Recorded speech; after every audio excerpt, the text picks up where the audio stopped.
గర్భిణి ప్రాణం తీసిన మూఢనమ్మకం. ఇంటి నిర్మాణ సమయంలో భార్య గర్భంతో ఉండకూడదని అబార్షన్ మాత్రలు మింగించిన భర్త. ఆదిలాబాద్లో జరిగినటువంటి సంఘటన. శాస్త్ర సాంకేతిక పరిజ్ఞానం పెరుగుతున్న ఈ రోజుల్లో కూడా ప్రజలు ఇంకా మూఢనమ్మకాలను వీడటం లేదు. నూతన ఇంటి నిర్మాణ సమయంలో భార్య కడుపుతో ఉండటం శుభసూచకం కాదని నమ్మిన ఓ భర్త గర్భిణి అయిన తన భార్యకు అబార్షన్ మాత్రలు ఇచ్చినట్లు స్థానికులు చెబుతున్నారు. దీంతో 6 నెలల గర్భిణి మృతి చెందింది. ఆదిలాబాద్ జిల్లా కేంద్రంలోని బంగారుగూడకు చెందిన ప్రవళికకు 3 ఏళ్ల క్రితం మహారాష్ట్రకు చెందిన ప్రశాంత్తో వివాహం జరిగింది. వీరికి 2 ఏళ్ల బాబు ఉన్నాడు. ఇటీవల వారు నూతన ఇంటి నిర్మాణం చేపట్టినట్టు తెలిసింది.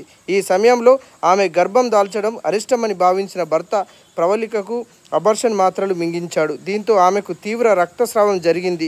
చికిత్స నిమిత్తం కుటుంబీకులు జిల్లా కేంద్రంలోని రిమ్స్లో చేర్పించారు. మెరుగైన వైద్యం కోసం హైదరాబాద్లోని గాంధీ ఆసుపత్రికి తరలించగా చికిత్స పొందుతూ ఆమె శనివారం